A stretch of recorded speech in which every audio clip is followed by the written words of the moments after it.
The Mario Bros. Series is one of, if not the most well-known video game series of all time, so I decided to rank my top 10 favorite games from the series again. That video was flawed in so many different ways, so I really wanted to remake it. Real quick before the video, I would like to lay out the ground rules for this ranking. I will only be including the mainline Mario games, which excludes the Mario & Luigi games, Mario RPG games, Paper Mario, sports games, Smash, and Mario Kart, which I may save for different videos, but not this one. And for scoring, I divided it into 6 categories: level design, impact, controlling, gimmicks, music, and bosses. These are the standard criteria for a great Mario game, so it works the best for scoring. Also, the score for anything is compared to all Mario games, so basically anything on this list is still incredible. Anyways, if you enjoyed this video, please consider subscribing to my channel and liking the video, as well as letting me know in the comments what your favorite Mario games are. With all of that out of the way, let's get into my list, starting with number 10.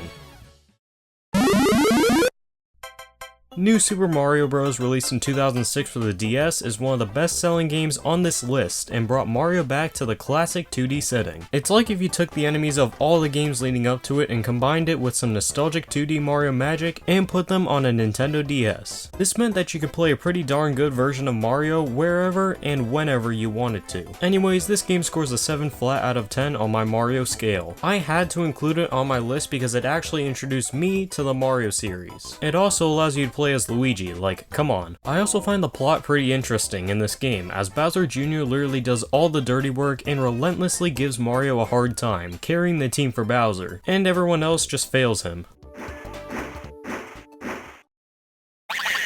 For level design, it features a pretty good variety of things to do, with new obstacles and themes with every new level. However, it is very inconsistent on how fun these levels are, as not all enemies or gimmicks are the best. Wall jumping and ground pounding have been included in 2D Mario for the first time, and it works pretty well. When it comes to new power-ups, this game has a pretty good selection. It's a blast to destroy everything with the Mega Mushroom, be super nimble and jump high with the Mini Mushroom, and ram everything with the Blue Shell. You know, this Mario Kart item. The star coins are really fun to collect as well, on top of the great selection of mini-games to play. And speaking of mini-games, not only could you play those multiplayer, but you could also play a versus mode where you and a friend fight for stars. Lastly are the bosses. There are some great bosses here, like Mummy Pokey, the return of Petey Piranha, and Monty Mole, but they decided to revert back to the old style of Bowser fights, which brings it down. Also, Bowser Jr. is kind of in between, as the fights are really fun, but also get repetitive quickly. He only really has 2 different styles of fights, as he either runs like an idiot or throws shells at you that you have to send back to knock him off balance. Overall, New Super Mario Bros. Is a really fun game that excels at its purpose.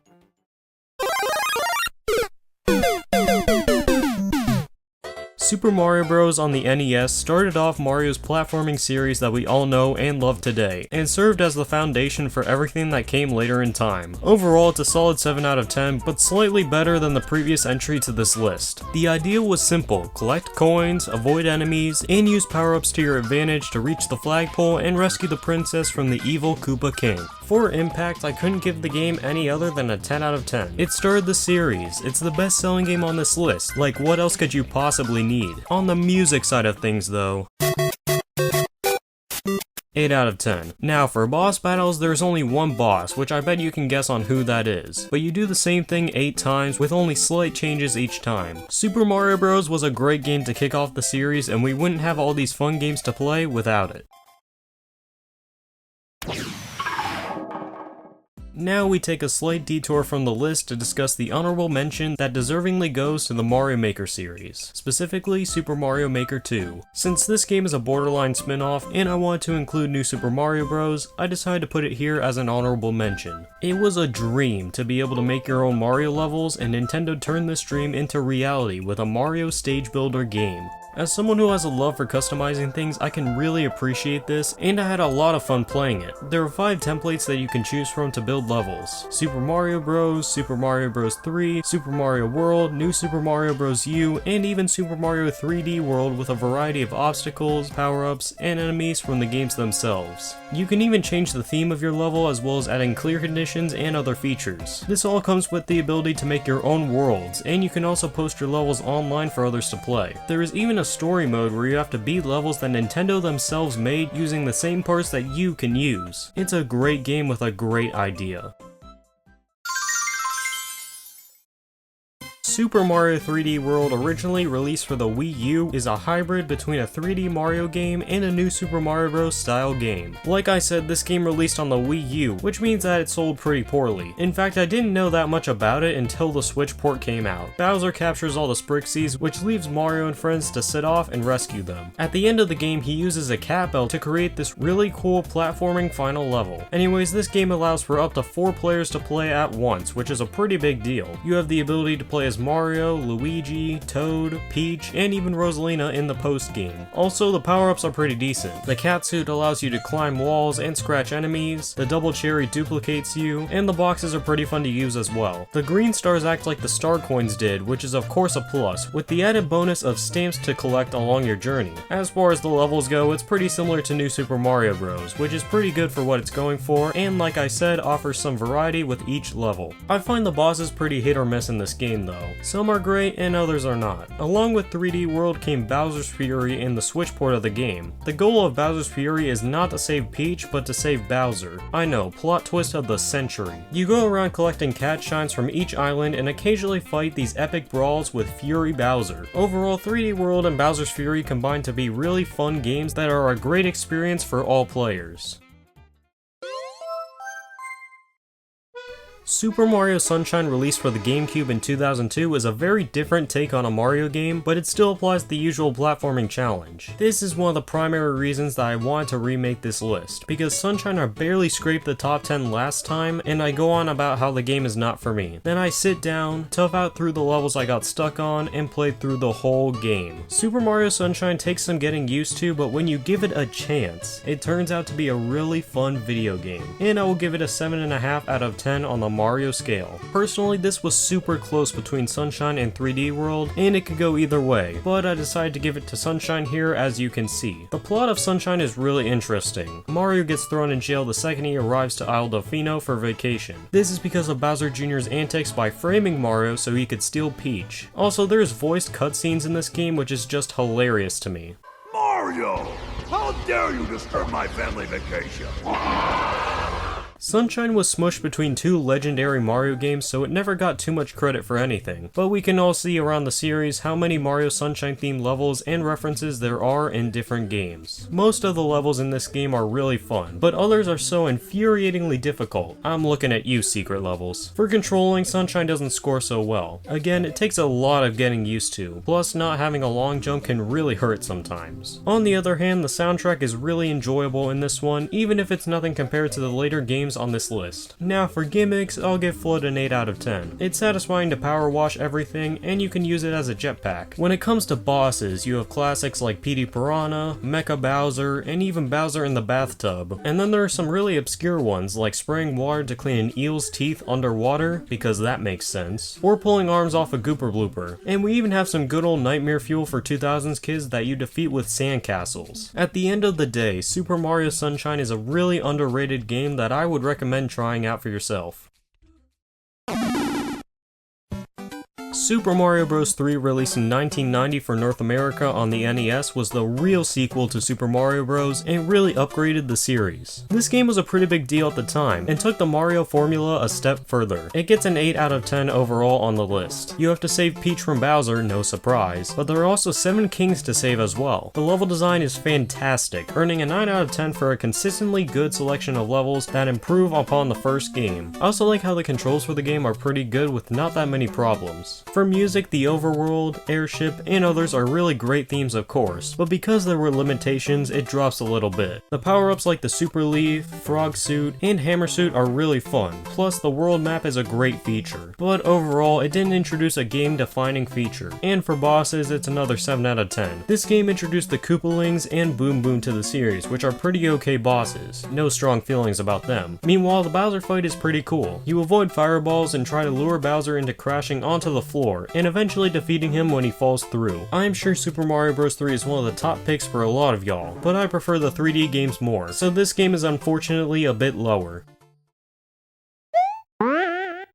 At number 5, I have Super Mario World, the game where Mario abuses animals and vandalizes property. Jokes aside, this game is tied with Super Mario Bros. 3 at an 8 out of 10, but I like this game a bit more because of a certain green creature that I will get to later. The story for this one is that Princess Peach, along with some native dinosaurs on a vacation island, have been kidnapped by Bowser, and okay, you know what we gotta do at this point. The level design isn't quite on the same level as Super Mario Bros. 3, but it's still pretty good. Yoshi, introduced for the first time, is really fun to use because he just eats everything like an absolute machine. The feather is also the Super Leaf but better, and the spin jump enhances the gameplay. I also quite enjoy the music to this game as well. The overworld theme, athletic theme, fortress theme, and others are nothing short of great, and are fun to listen to. In terms of big changes, there's the ability to hold a secondary item now, as well as secrets which add more to each level in the game. For boss battles, it's pretty much the same as the last entry, apart from Boom Boom being replaced by Reznor. You have the Koopalings once again, but they fight differently than before, with specific rooms that they use to their advantage. The Bowser fight is also pretty cool as well, with you having to throw Mecha Koopas back at him to win. Super Mario World is the best 2D game on this list, and now it's only 3D masterpieces from here.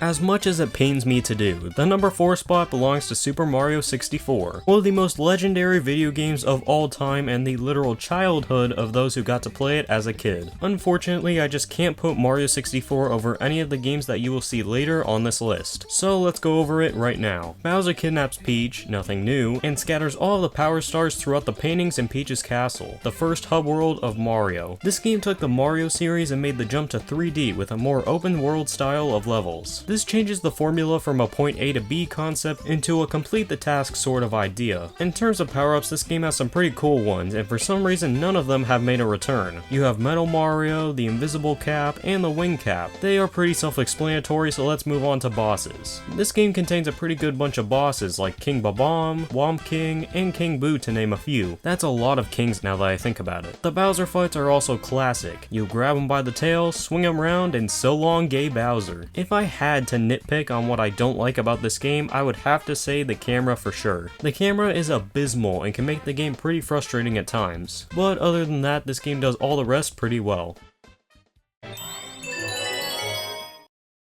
Super Mario Galaxy, released in 2007 for the Wii, is known as the best Mario game since Super Mario 64, and also known for its unmatched soundtrack. The game starts with some nostalgia as Mario is invited to the castle on the night of the Star Festival, where Bowser crashes the party with a fully orchestrated airship theme. Bowser takes the castle and basically dismisses Mario while doing so. From that point onward, Mario teams up with the Lumas and Rosalina in a desperate attempt to succeed at saving the universe. The consistent theme of this game is the fact that gravity can be whatever it wants to be, and that is used in almost every level. You can run around normally, upside down, sideways, basically any direction you desire. I haven't even gone to the spin mechanic yet, where you can save yourself from errors, defeat enemies, or break things open. There are also billions of star bits to collect, which is really satisfying and uses the pointer on the Wii remote perfectly. The power-ups are also really cool, like the Bee Mushroom, Boo Mushroom, and Ice Flower, but they are only available in a small selection of galaxies. The boss fights in this game are also pretty cool, staying on the theme with you having to use the planet or spin to defeat them. On top of this, Galaxy has one of the best Bowser fights in the series, with multiple phases of new moves. There is only one problem with Galaxy, and that is the time taken between levels. You have to traverse the whole of the Comet Observatory to access some of them every time, which is a great hub world, don't get me wrong, but it takes forever to get from level to level, especially with the cutscenes. Anyways, that is the only problem with Galaxy, and somehow the list only gets crazier. And Super Mario Odyssey, released for the Nintendo Switch, comes up just short of claiming the number 1 spot, which I will get to in a second. Super Mario Odyssey is all you could want in a video game. Perfect controlling, exhilarating gameplay, and a great journey that you will see yourself coming back to again and again. This game begins with Mario getting his stash kicked by Bowser as he is set to marry Peach. It seems like Bowser will actually win for once with the amount of times that he just destroys Mario over and over again, unlike other games where it's the other way around. Mario befriends Cappy and gains contains the ability to capture enemies, a really fun mechanic that is still mind-blowing to this day. You can play as anything from dinosaurs to the King Koopa himself. It seems like the only thing that Mario can't transform into is an elephant, but that's besides the point. Now, do you remember when I said the only problem with Galaxy was the intermission between levels? Well, Odyssey removed that problem from the game with the moons restocking health and dropping you right back into the action. This is such a great change that doesn't get enough credit. Now for boss fights, this game has a lot of really fun ones, using the capture mechanic to defeat them. And then there's the Brutals. I don't like these things at all. They're like a worse version of the Koopalings. They are annoying, don't offer that great of a fight, and should have never existed. The Bowser fights are pretty fun though, using the hats very well in my opinion. And that's Super Mario Odyssey. Pretty much the best Mario game that we have gotten over all this time that most certainly deserves a sequel in the near future. The final game still awaits us in the next section though, so let's head to number 1 for the best Mario game of all time.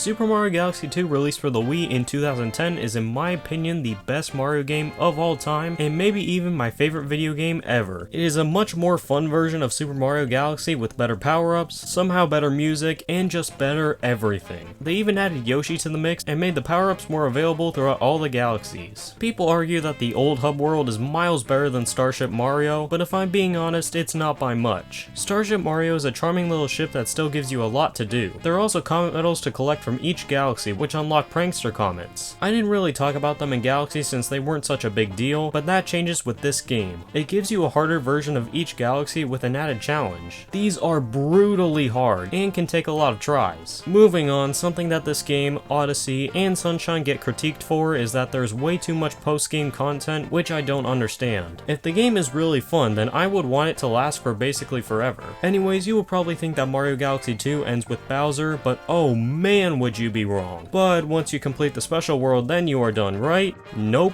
Bowser kidnaps Peach again, and you have to find all the stars left in the game to go save her again. Oh, but then the game finally ends. Absolutely not. 120 green stars are launched into space, and you have to find them. I really love these things. Some green stars are easy, some make you perform actions that you never thought to do, some make you go to places that you didn't even think existed, some are hidden very well, some are very hard, and some are downright impossible. Anyways, 120 green stars later, are you finally done? Nope. One last galaxy. Okay, I did everything. Super Mario Galaxy 2 is complete. Yeah, the hardest level in Mario history at the time awaits you. The perfect run. This level is no joke. It took a decade of attempts for me to complete. Anyways, that's the video. If you haven't already, please hit the subscribe button and like the video because this took a very long time to make. Anyways, I hope you enjoyed and I will see y'all in the next one. Have a good one.